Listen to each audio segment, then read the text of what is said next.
think that the internet is what's contributed to this, what's caused it? The fact that if you've got a camera and a microphone, you've got a platform now? No, I think there's always been attempts to influence people via propaganda. I think the internet and social media just allow it to be spread so far, so fast. I think that there's a big difference between publishing, some kind of paper, whether it be like a tabloid or something like that. There's a lot more cost. There's a lot more effort, a lot more energy that goes into doing something like that, as opposed to, making a website or just using your social media to do the same thing. Mm-hmm. What about the what does it do for a journalist? You said a minute ago about a service. Elaborate a little bit more on that. When you get behind the mic, you're not only thinking about expressing your opinion. What are you thinking about?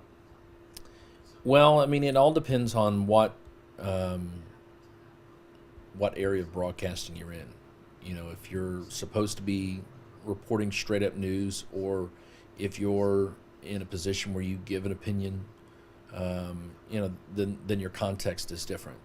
But when you are supposed to be reporting the news, which is supposed to be opinion-free, bias-free, although bias-free is difficult because everybody has some bias just in the way that they think about things, the way they perceive things.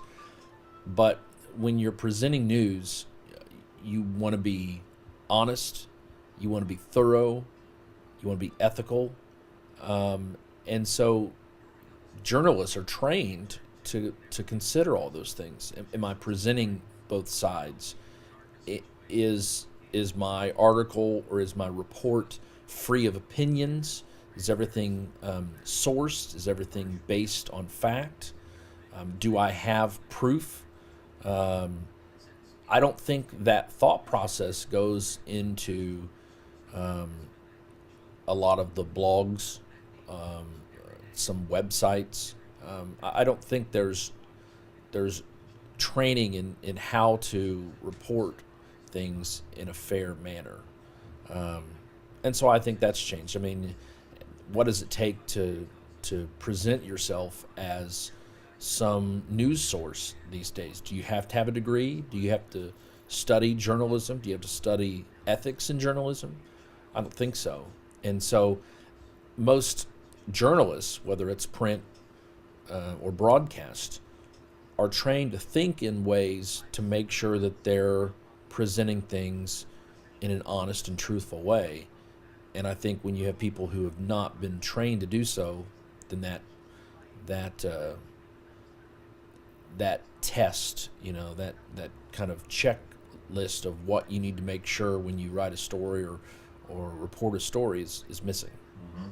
What do you say to the person searching around on Facebook and they put some discernment, some help for them to be able to discern what they're reading? Is it really real? It's hard, and it takes a lot of effort to make sure something is factual.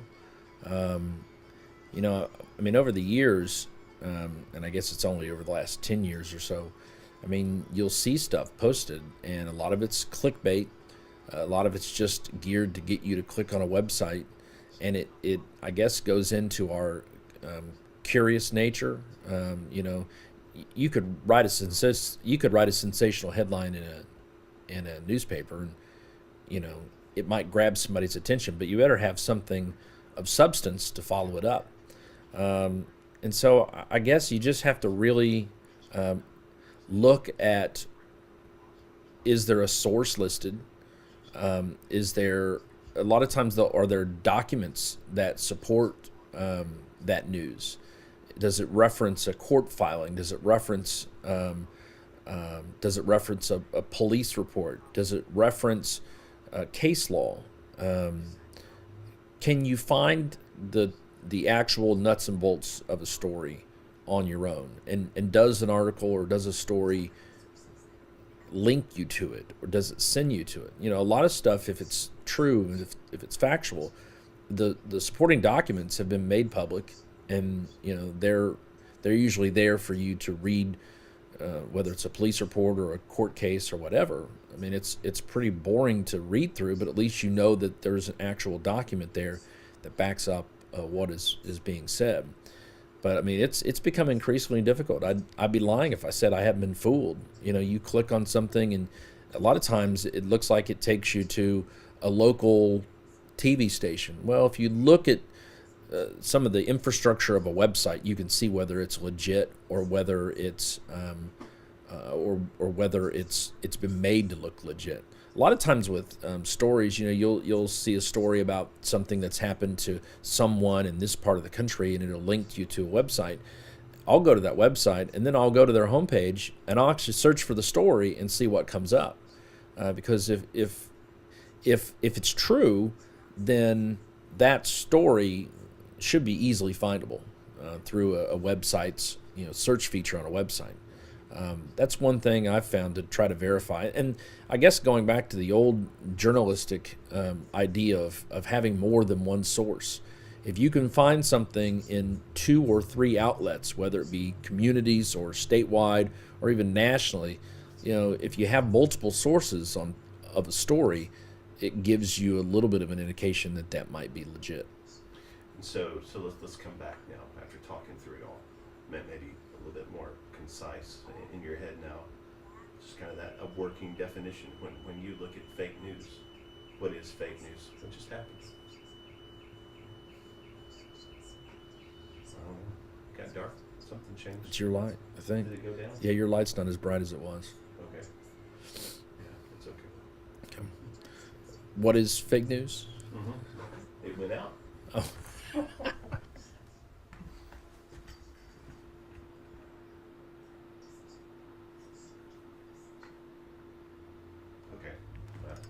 Yeah, let's just do it. Yeah. Well, what is fake news?